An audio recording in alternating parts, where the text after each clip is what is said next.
Hello team, welcome to another ATP Geopolitics video with myself, Jonathan MS Pearce. Ukraine War news update for the 27th of January 2024, the first part thereof.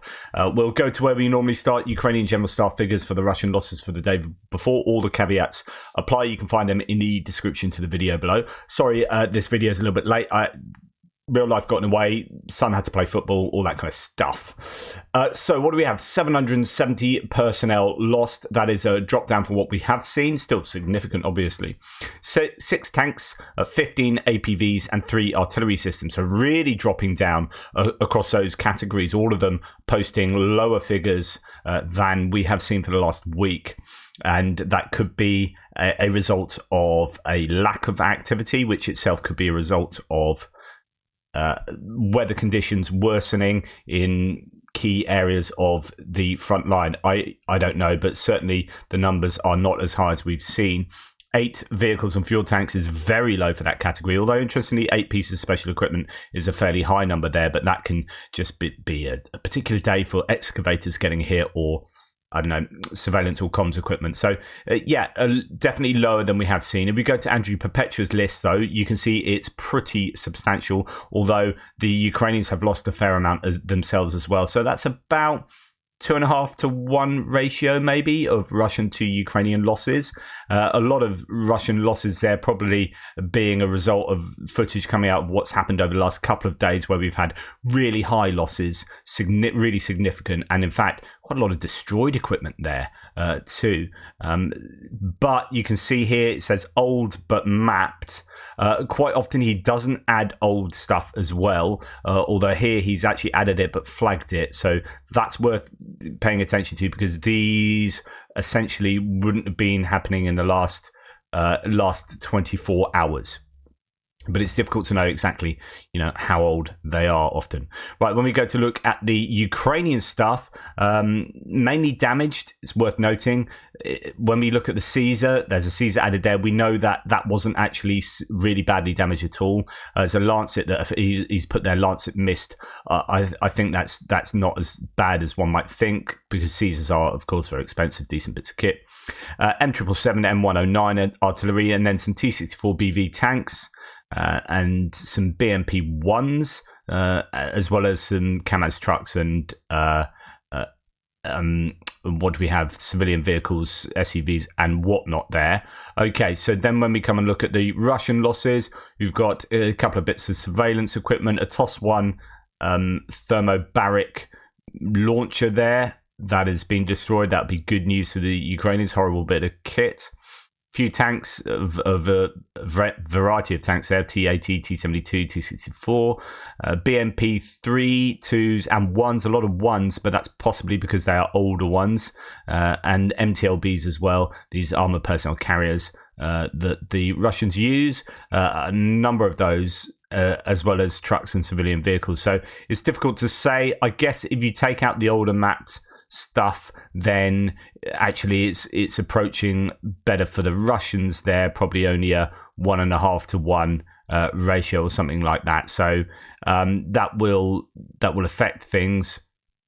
Not too much really to report in terms of significant equipment on there. It's just the mass of equipment that is the challenge, particularly for the Russians.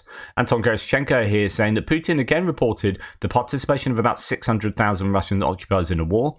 These are those who directly take part in combat activities. Previously on December the 14th, he said that the size of the Russian group is 617,000 people, 244,000 of whom were mobilized to fight at the front, and 488,000 who had volunteered and signed a contract. It's worth noting that at the time of the full-scale invasion of Ukraine, Russia fielded a military group of about 250,000 people. Also, 41,000 of the mobilized were discharged due to their age. That number is not included in the losses.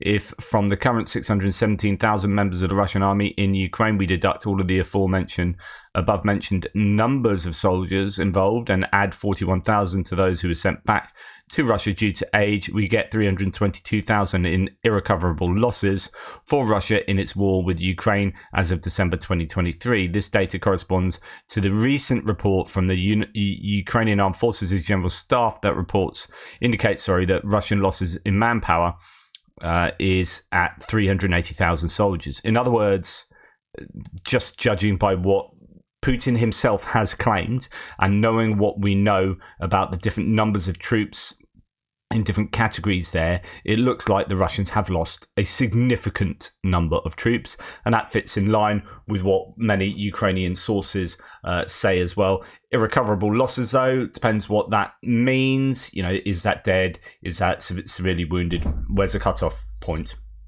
So on and so forth. Right, tea break. Right, on to the next piece here. So this is a T90M, two T90Ms being taken out near the river, the Dnipro River. Now, it looks like at least one of those is taken out by an ATGM. The other one's actually taken out by a drone. The reason I'm including this, T90Ms are high-value tanks for the Russians, the most modern tank that they use. But also this claim that the Ukrainians are using ATGMs from the other side of the river in Kherson, in the Krinky area, and supposedly are able to hit some of the Russian equipment from the right bank going all the way over to, and it's actually quite a wide area because you've got the fairly wide Dnipro River at that point. And then you have this kind of delta area of like the Konka River and other tributaries and marsh, boggy land. And then you have Krinky. And actually the distance is quite a lot. So interesting that the Ukrainians are supposedly using ATGMs to do that. We have a destruction of Russia's newest electronic warfare system against drones. This is a SERP VS5, and that's happened near Donetsk. That was taken out by Ukrainians, so another fairly decent hit for them. That's what you can see it looks like. Anyway, taken out by actually I don't want to show you too much. You can go and check it out on the video below, but there it is, taken out in the middle of somewhere in Donetsk area. And then what else do we have? This is a Russian Strela 10, looking a little bit worse for wear. Air defense system taken out by a first-person view drone of the Rarog unit. So, yeah, the Ukrainians are still doing their thing.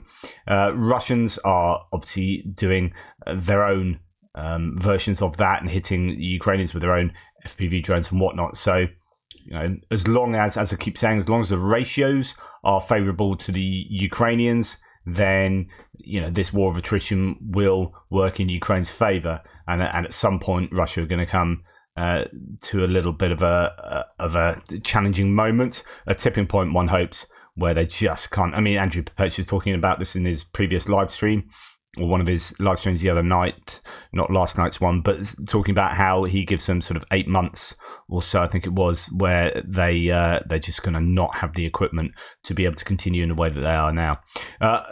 In fact, funnily enough, people are saying that right now, places like Avdiivka, they don't have the equipment to continue those kinds of high levels of mechanized assaults. Onto distance strikes. Overnight, Russia attacked with 4 Shahed drones. All of them were shot down. Now, one thing I would definitely like to know is, when we hear that they've been shot down, does that include being incapacitated by electronic warfare? Kind of being, scare quote, shot down by electronic warfare gun, or brought down in that kind of way? Because we are starting to see evidence that Shaheeds are being brought down by electronic warfare. And this is significant. This is a kind of game-changing moment. I talked about this over the last week. We'll come back to that point. Just before we get there, just to let you know that Sloviansk has been hit, and that's up near sort of Bakhmut area, behind that, on that crescent of cities behind Bakhmut. The rocket destroyed a ceramics factory. That's, if I remember correctly, that's a factory that's been hit a number of times in the Sloviansk area. 4 apartment blocks and a kindergarten were also damaged.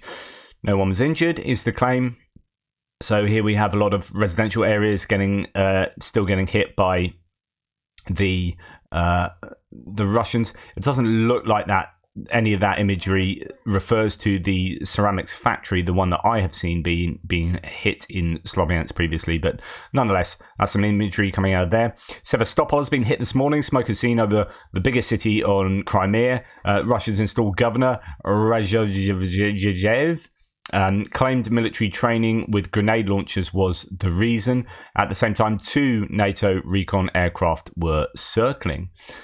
So there are still a number of places that the Ukrainians appear to be hitting routinely that we don't hear about. In fact, we'll come on to that in a second. First, we're going to remind ourselves of the Tuapse oil refinery and then come to another hit that hasn't really got a lot of coverage. So Rosneft's Tuapse oil refinery halts production. This is one on the Black Sea, further down the Black Sea, that was good for 500 kilometers away from the front line. So this is being hit by long-range drones. In fact, we know, I think, at least 2 drones. One drone was caught on camera flying after there was already a fire there. So Rosneft's Tuapse oil refinery halts production after a fire, reportedly due to a Ukrainian drone attack, the 4th on Russian energy infrastructure in a week. The fire impacted the export-oriented Tuapse refinery, according to district head Sergei Boyko. Then Tendar says, see, this came out yesterday, and this is kind of goes back to the idea that places are hit and we don't always hear about them, but Ukraine still go about their business. Now, something exploded in Vyborg, and when I think it was only yesterday that I mentioned that Vyborg is one of the 5 Russian seaports with a major oil terminal, then I had the feeling what it was, but let's see. Not heard anything about this since, but this is recorded from quite some distance away. That is a fairly sizable explosion, or at least a fairly sizable fire that is taking place there, perhaps at this seaport with an oil terminal there. So it could be the Ukrainians continuing their strategy of hitting that oil export infrastructure. Now, going back to electronic warfare, it's worth noting that we've now got supposedly evidence of two Shaheeds being suppressed by electronic warfare systems. Gives you a good idea of how big these pieces of kit are. So that is there. That's two. Yeah, that's two separate ones there. And here's another one.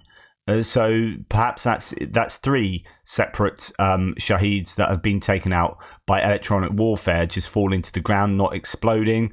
That is, as I said earlier, this is a game-changing moment in my opinion.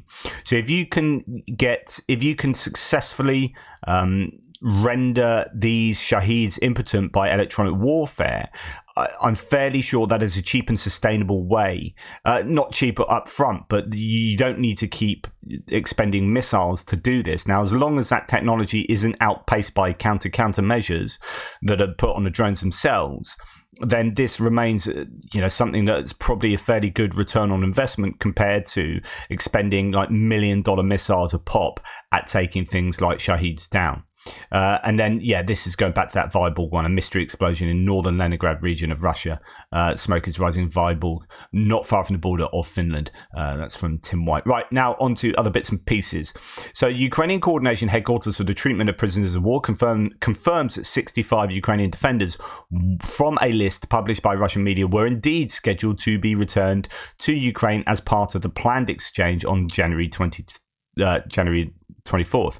Previously, some of the names on the list were said to be identified as POWs exchanged in early January. Chief of the main director of intelligence, Budinov, once again emphasized that there's currently no reliable and comprehensive information on who might have been on board the plane. I'm not quite sure what this says. Does that still entail that they produced the list with people who had already been swapped, or is this a separate list? I am a little bit confused there. Ilya Ponomarenko says, so it's been almost 2 days since the Ilyushin IL-76 crash near Russia's Belgorod. As of now, Russia's still not provided any rock-solid and unresistible proof. I think he's overdoing that. They've not provided any half-decent proof or evidence behind its claim regarding 65 Ukrainian POWs killed on board. International agencies like the Red Cross have not been admitted to the crash site, which I think is significant. The UN has no answers. The US has no answers. Ukraine demands an international inquiry into the incident. We do know for sure that a large prisoner swap was to take place on that day. We do not know if the downed Russian aircraft was really transporting Ukrainian POWs for the swap. We don't even know if the Il-76 was departing or arriving in Belgorod. I mean, it looks certainly like it had taken off from Belgrade. Some Russians are claiming it was circling just because it couldn't land initially or something like that, make of that what you will. However, here's another key question. If Ukrainian POWs were really on board, had not the Russian side warned Ukraine about the airborne transportation of POWs in a highly dangerous zone within the reach of Ukraine's air defense, was the airborne transportation, the timing, the route, etc., coordinated with the Ukrainian side during preparations for such a large prisoner swap? That reportedly involved over 190 Ukrainians in exchange for over 190 Russians. Was it or was it not? I still find it doubtful that the Ukrainian air defense had no idea that a swap was to take place on that day. Could it be possible that there was a grave miscommunication between Ukraine's military intelligence that deals with such highly sensitive operations and the Ukrainian Air Force? Possible, but still not likely in my opinion. Why? Because we know it for certain that Russia used to transport Ukrainian POWs to Belgrade with IL-76s for prisoner swaps. The latest took place as recently as January the 3rd, 2024, and it happened as planned. We have hard evidence from very Ukrainian troops that were on board and returned home safely on that day. That said, I did report much earlier that, and that just could be a rarity, that most prisoners are transported by train. Not all, but it's just one of those data points you add into the probability analysis. That said, there have been instances of proper communication within the Ukrainian military and therefore of a proper agreement with the Russian side regarding a no-fire zone around Belgrade. In other words, warning: Russian aircraft will be transporting POWs for the swap. Hold your fire here and there. I repeat, the previous swap involving a POW airlift to Belgrade was successful and safe. And according to the Third Geneva Convention, 1949, a warring party is obliged to ensure the complete safety of POWs, including during POW swaps, including in terms of sticking to agreed procedures and informing international humanitarian agencies like the Red Cross, which didn't happen, it appears. Naturally, it includes restricted airspace dozens of kilometers away from the hostile territory that is Russia's Belgrade. So my question is, if dozens of Ukrainian POWs were being transported on a military aircraft, a legitimate target within an air combat operations zone, was this information properly brought to Ukraine's notice as necessary? If the answer is no, and if Ukrainian POWs were indeed on board, this constitutes a severe war crime, one of so many committed by Russia in its war on Ukraine. And if the answer is no, you decided the Russian criminal negligence or Russian intention. Also, if you seriously believe that Ukraine, which over 10 years of Russian and Ukrainian war has had close to a dozen POW swaps with Russia, even I was privileged of being present at one of them, has fought for years to bring its soldiers home, and suddenly decided to execute its own men, as some twice convicted sex offenders might say, stop it and get some help. So he's obviously pretty angry about that. Now, Russia currently refuses international commission to investigate the Il-76 plane crash, which to me is just another nail in the coffin of the Russian theory. If you don't allow any international oversight if you don't allow an investigation, then you've got something to hide. Putin signals openness to peace talks, and that's other things, in that Kyiv Independent article. Just to add, so just to go over again what I've already said a number of times, all of the evidence, the actual hard evidence, points to it not being full of prisoners. And as I said on the live stream last night to Greg, look, if there was hard evidence of POWs being on board, Russia would absolutely have thrown that out there into the socials.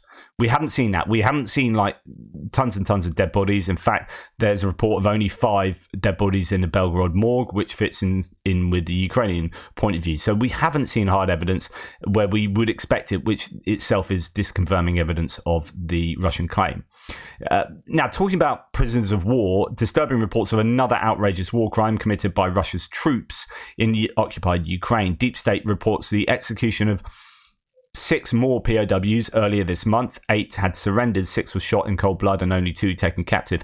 I myself saw, I don't think it's that one, I think that was the one that I'd reported previously, but I saw some footage yesterday of another assassination of Ukrainian POWs by Russian troops. Apparently it was a little bit older, so it hasn't happened in the last 48 hours, but it was another bit of footage I had not previously seen. There's a serious number of very openly and obviously confirmed war crimes taking place by the Russians. I mean, goodness me, we're up to, what is it now, 160,000, some ridiculous number of registered war crimes that Russia has done. But there are also just an awful lot of those that have been very obviously caught on camera and are just uncontestable war crimes. I've seen Russians execute a whole host of Ukrainian prisoners of war on a whole host of different occasions. Right, Infrastructure Ministry has said that a new water pipeline is 95% ready. So this pipeline should provide drinking water to residents of 4 Ukrainian oblasts following Russia's destruction of the Novokakhovka Dam. This is really good news that the Ukrainians have worked really hard to overcome the challenges of having that dam destroyed. War with Ukraine sparks a labour shortage in Russia, according to Bloomberg. Russia's labour market is under pressure from the invasion of Ukraine as workers are lured away from the military and seek higher pay and more options in a tight market. It might sound good. There's a labour shortage, it means there's no unemployment. Yep, good. But then if you don't have unemployment, you don't have enough. It means you also don't have enough people to fill the jobs, which means those jobs don't get done. And the workforce can command higher wages because they're in short supply. So supply and demand, but supply and demand of labour force, and so therefore that causes inflation of the things that are being made, etc., etc. And so this will be a huge economic challenge for the Russians, especially at a time when they want to ramp up production of their military footing and their military economy. Numerous Ukrainians are attempting to flee Russian-occupied territories due to propaganda targeting their children, forced issuance of Russian passports, and explicit death threats. To escape, some resort to only currently operational border crossing between Ukraine and Russia. So that's that last border crossing that kind of works. Another challenge for the Russians there. I mean, these are people in Russian-controlled Ukrainian territory, and these will be people that Russia will want for economic purposes, obviously for work, but also for recruitment. There's a lot of people that are mobilized from the Donbass, from the occupied regions, to go and fight in a war. Obviously, they don't want to fight in. It's a bit of a shocker. Ukraine claims its hackers have struck another big blow to Russia. Intel sources claim that the entire IT infrastructure of the IPL consulting business has been destroyed. Destroyed, wow. The company specializes in implementing systems across industry in the terrorist deep state, especially defense. So the Ukrainian hackers are really doing a fairly good job of hammering away at Russian IT infrastructure. I wonder if you had another year of that, doing these successful attacks on a routine basis, whether you can help bring Russia to its knees in other ways as well as like sanctions and hydrocarbons export issues and the war itself. There's so many different ways that you can wage war with another country. Right, that's broadly it for this first video. I just want to bring you to this, just a bit of a rant against a comment like this. Well, I did a video that looked at a speech by Donald Trump yesterday, and it was always going to be a little bit divisive, right? But this kind of, I don't know if this is just totally trollish behavior, but this kind of annoyed me. I flagged this, so he flagged my video, and I hope others do the same. Misinformation. So I hate it when people say misinformation, but then don't say what was the misinformation. Like, it's just meaningless. It's just an assertion that has absolutely no substance. Tell me exactly what I said that was misinformation, or don't frickin' say it, right? Then he's claimed it's hate speech. The flagged my video as hate speech. Anti-Trumper. Also, this has nothing to do with your reporting from Ukraine. This channel is ATP Geopolitics. It's geopolitics. Politics that's happening around the world. It's not a Ukraine war only channel, and it's my channel. You should really not talk USA politics. I mean, what do you care? You're obviously not American, because you wouldn't call it USA politics, or you will lose a third of your subscribers. Okay, they can freely talk with their feet.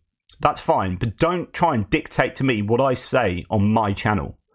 Many of us support Ukraine and many of us support Trump because we are not blinded by liberal news propaganda that 99% of Trump haters watch. Also, we don't care about what you do before you post on your videos. We don't care about what your kid is doing at football practice. We don't care about if you're sick or whatever. All we care about is the war in Ukraine and what strikes happen and what news is happening with Ukraine. I suggest if you want to keep your channel from not being flagged or taken down, or at least losing a third of your subscribers, you stay out of US politics and stay focused on Ukraine. Sorry I sound harsh, but the liberal left is brainwashing people by hate, lies, propaganda, wars, racism, and much more. Is that the liberal left that's doing that? Are you projecting onto me? Are you not secure in your own beliefs, Scott? Are you so insecure in your beliefs that if someone slightly criticises someone that you really, really like and put on a divine pedestal so that any criticism of them happens to be blasphemy, that you have a long screed like this and go nuts and claim it's hate speech? I think Scott does protest too much. This is why Trump will win and will stop this war in Ukraine by telling Putin to end this war, so he will give Ukraine what it needs to win now. Okay, not a stalemate that Biden is doing.